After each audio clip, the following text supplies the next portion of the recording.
नमस्कार दोस्तों। आज मैं आपके बीच में एक कहानी लेकर प्रस्तुत हूँ। कहानी का शीर्षक है नमक का दरोगा। आपको पता ही होगा, कहानी के लेखक हैं मुंशी प्रेमचंद। जब नमक का नया विभाग बना और ईश्वर प्रदत्त वस्तु के व्यवहार करने का निषेध हो गया तो लोग चोरी छिपे इसका व्यापार करने लगे। अनेक प्रकार के छल प्रपंचों का सूत्रपात हुआ। कोई घूस से काम निकालता था, कोई चालाकी से। अधिकारियों के पांव बाहर थे।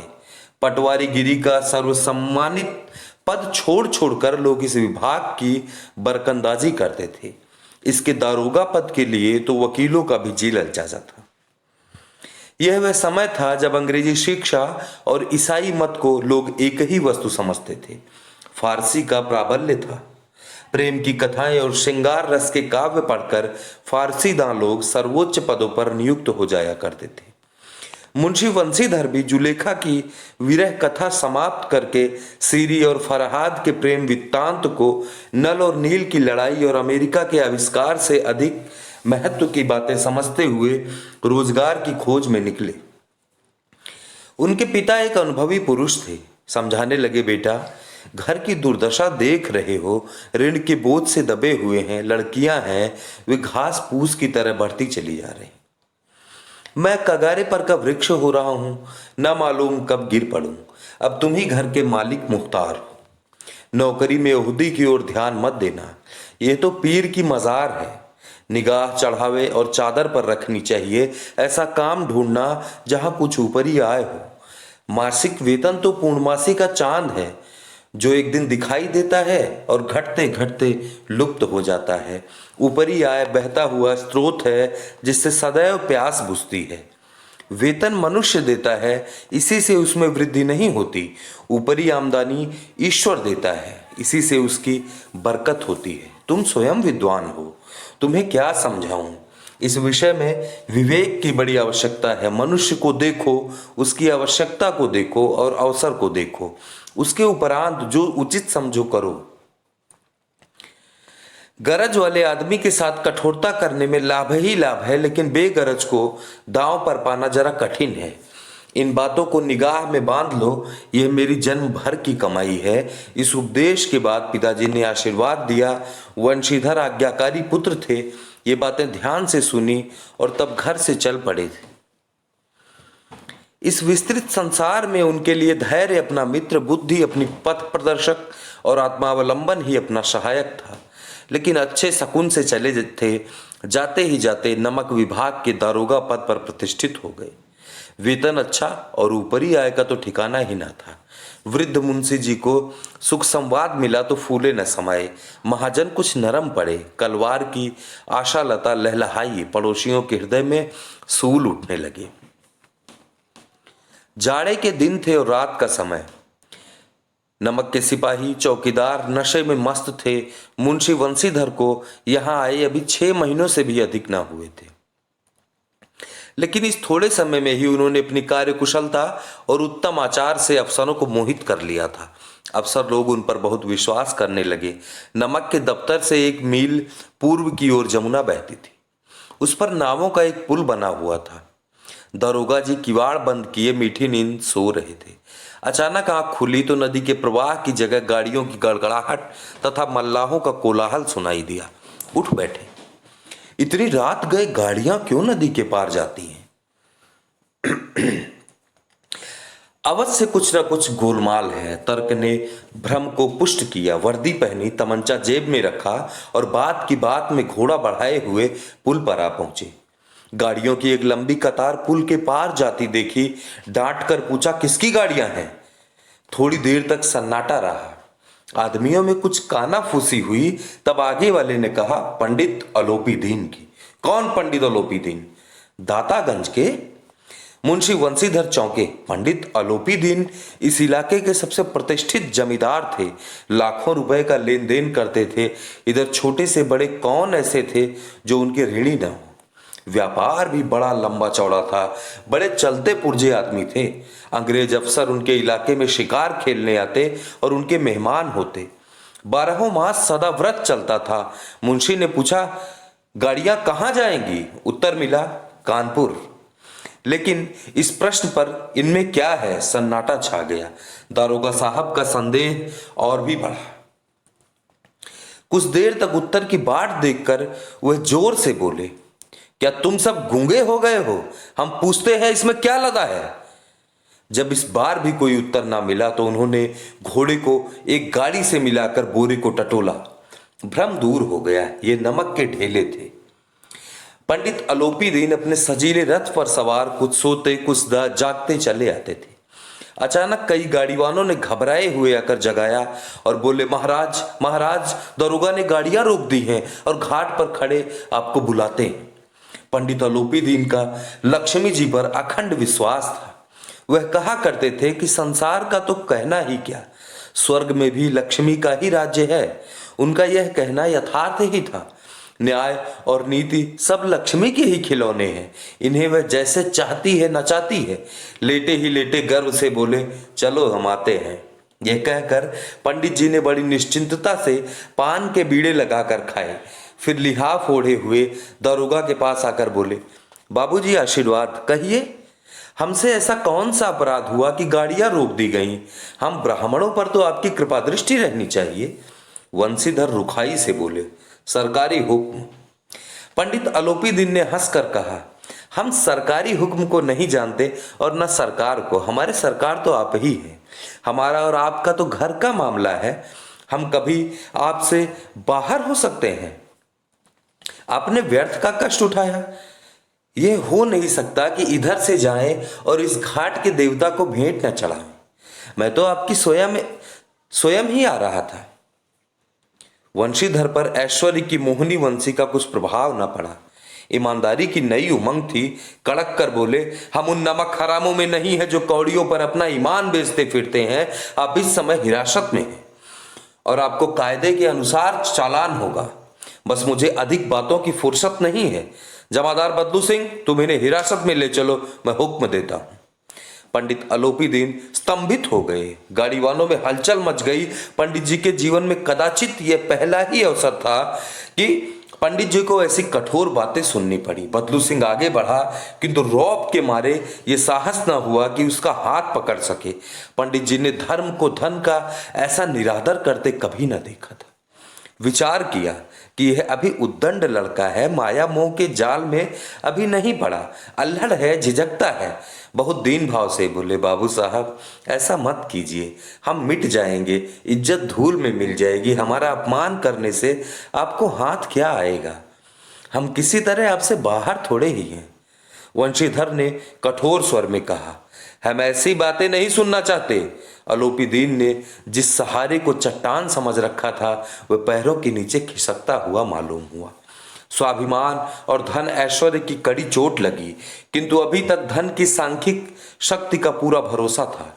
अपने मुख्तार से बोले, लाला जी 1000 के नोट बाबू साहब की भेंट करो, आप इस समय भूखे सिंह हो रहे हैं। वंशीधर ने गर्म होकर कहा, 1000 नहीं, 1,00,000 भी मुझे सच्चे मार्ग से नहीं हटा सकते। धर्म की इस बुद्धिहीन दृढ़ता और देव दुर्लभ त्याग पर मन बहुत झुंझलाया। अब दोनों शक्तियों में संग्राम होने लगा। धन ने उछल उछल कर आक्रमण करने शुरू किए।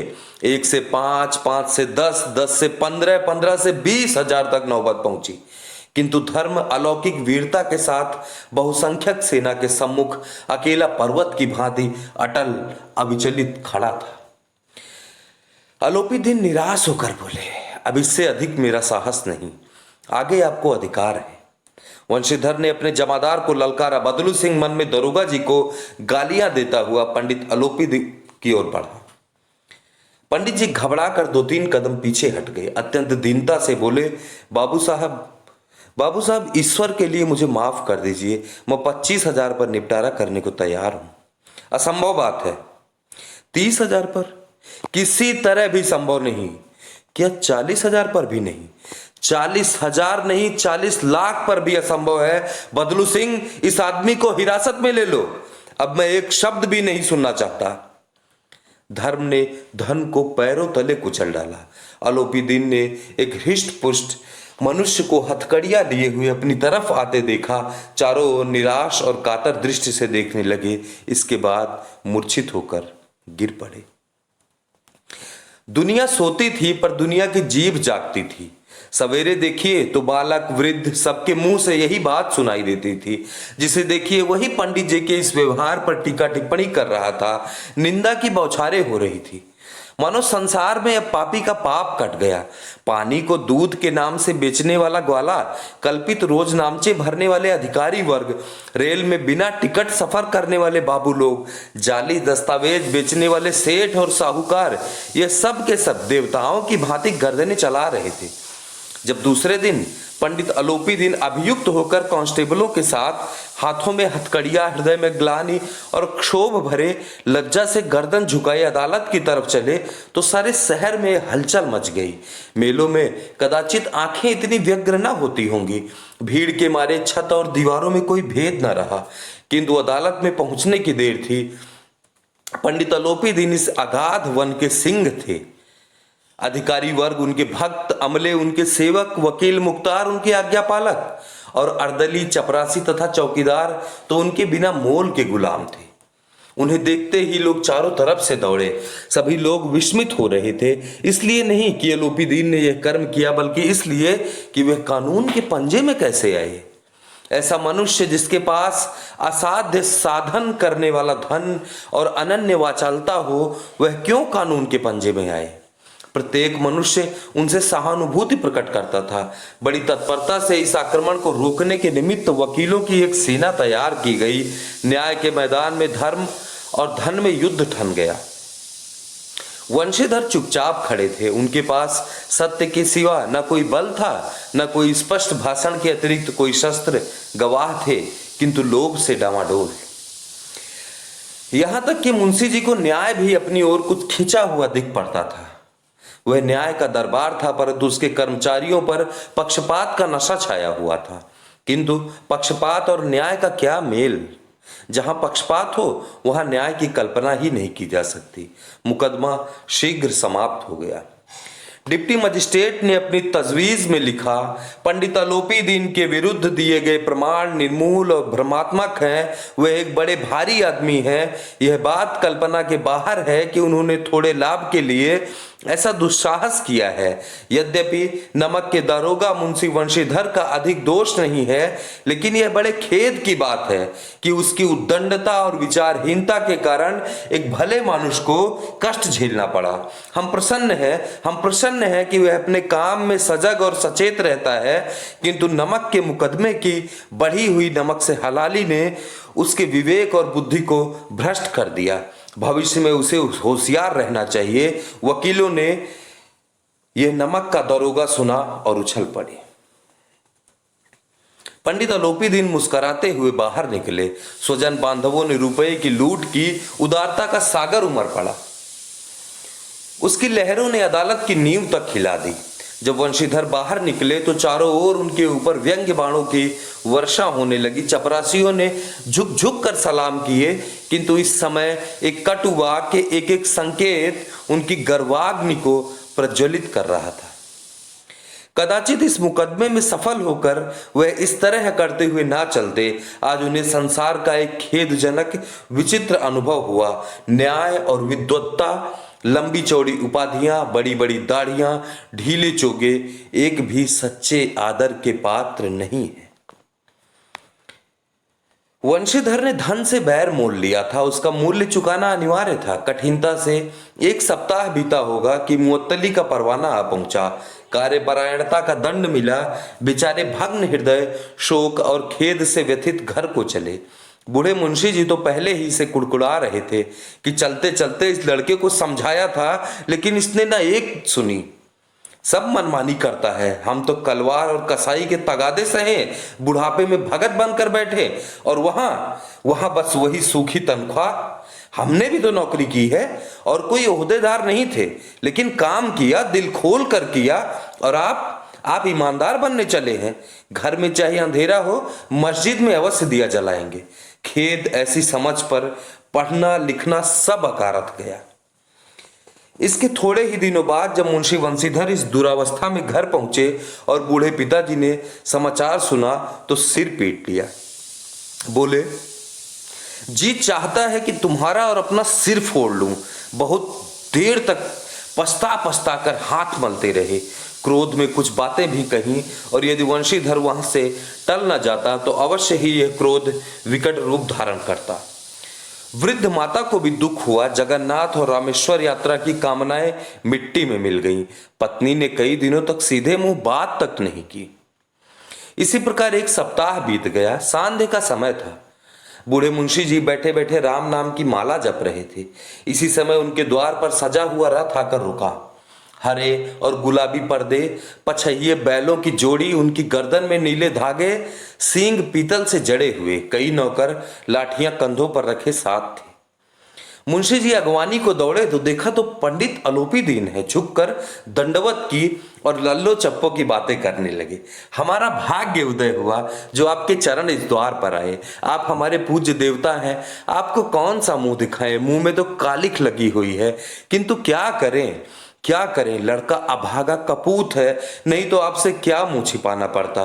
ईश्वर निसंतान चाहे रखें, पर ऐसी संतान ना दे। अलोपीदीन ने कहा, नहीं भाई साहब, ऐसा ना कहिए।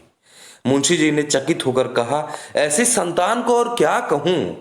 अलोपीदीन ने वात्सल्यपूर्ण स्वर में कहा, कुल तिलक और पुरखों की कीर्ति उज्ज्वलित करने वाले संसार में ऐसे कितने धर्मपरायण मनुष्य हैं जो धर्म पर अपना सब कुछ अर्पण कर सकें। पंडित अलोपीदीन ने वंशीधर से कहा, दरोगा जी, इसे खुशामद न समझिए। खुशामद करने के लिए मुझे इतना कष्ट उठाने की जरूरत न थी। उस रात को आपने अपने अधिकार बल से अपनी हिरासत में लिया था, किंतु आज मैं स्वेच्छा से आपकी हिरासत में आया हूं। मैंने हजारों रईस और अमीर देखे, हजारों उच्च पदाधिकारियों से काम पड़ा, किंतु परास्त किया तो आपने। मैंने सबको अपना और अपने धन का गुलाम बनाकर छोड़ दिया। मुझे आज्ञा दीजिए कि आपसे कुछ विनय करूं। वंशीधर ने अलोपीदीन को आते देखा तो उठकर सत्कार किया, किंतु स्वाभिमान सहित। समझ गए कि ये महाशय मुझे लज्जित करने और जलाने आए हैं। क्षमा प्रार्थना की चेष्टा नहीं की, वरन उन्हें अपने पिता की यह ठकुर सुहाती की बात असह्य से प्रतीत हुई। पर पंडित जी की बातें सुनी तो मन की मैल मिट गई। पंडित जी की ओर उड़ती हुई दृष्टि से देखा, सद्भाव झलक रहा था। गर्व ने अब लज्जा के सामने सिर झुका दिया। शर्माते हुए बोले, यह आपकी उदारता है जो ऐसा कहते हैं। मुझसे तो जो कुछ अविनय हुई है उसे क्षमा कीजिए। मैं धर्म की बेड़ी में जकड़ा हुआ था, नहीं तो वैसे मैं आपका दास हूं। जो आज्ञा होगी वह मेरे सिर माथे पर। अलोपीदीन ने विनीत भाव से कहा, नदी तट पर आपने मेरी प्रार्थना नहीं स्वीकार की, किंतु आज स्वीकार करनी पड़ेगी। वंशीधर बोले, मैं किस योग्य हूं, किंतु जो कुछ सेवा मुझसे हो सकती है उसमें त्रुटि ना होगी। अलोपीदीन ने एक स्टाम्प लगा हुआ पत्र निकाला और उसे वंशीधर के सामने रखकर बोले, इस पद को स्वीकार कीजिए और अपने हस्ताक्षर कर दीजिए। मैं ब्राह्मण हूं, जब तक ये सवाल पूरा ना कीजिएगा द्वार से ना हटूंगा। मुंशी वंशीधर ने उस कागज को पढ़ा तो कृतज्ञता से आंखों में आंसू भर आए। पंडित अलोपीदीन ने उनको अपनी सारी जायदाद का स्थायी मैनेजर नियुक्त किया था। 6,000 वार्षिक वेतन के अतिरिक्त रोजाना खर्च अलग, सवारी के लिए घोड़ा, रहने को बंगला, नौकर चाकर मुफ्त। कंपित स्वर में बोले, पंडित जी, मुझ में इतनी सामर्थ्य नहीं है कि आपकी उदारता की प्रशंसा कर सकूं, किंतु ऐसे उच्च पद के योग्य नहीं हूं। अलोपीदीन हंस कर बोले, मुझे इस समय एक अयोग्य मनुष्य की ही जरूरत है।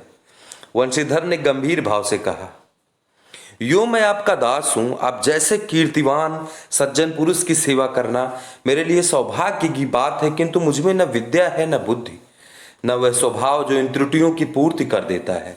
ऐसे महान कार्य के लिए एक बड़े मर्मज्ञ अनुभवी मनुष्य की जरूरत है। अलोपीदीन ने कलमदान से कलम निकाली और उसे वंशीधर के हाथ में देकर बोले, न मुझे विद्वता की चाह है, न अनुभव की, न मर्मज्ञता की, न कार्यकुशलता की। इन गुणों के महत्व को खूब पा चुका हूं। अब सौभाग्य और सुअवसर ने मुझे वह मोती दे दिया जिसके सामने योग्यता और विद्वता की चमक फीकी पड़ जाती है। यह कलम लीजिए, अधिक सोच विचार ना कीजिए, दस्तखत कर दीजिए। परमात्मा से यही प्रार्थना है कि वह आपको सदैव वही नदी किनारे वाला बेमुरव्वत, उद्दंड, कठोर परंतु धर्मनिष्ठ दरोगा बनाए रखे। वंशीधर की आंखें डबडबा आईं। हृदय के संकुचित पात्र में इतना एहसान न समा सका। एक बार पंडित जी की ओर भक्ति और श्रद्धा की दृष्टि से देखा और कांपते हुए हाथ से मैनेजरी के कागज पर हस्ताक्षर कर दिए।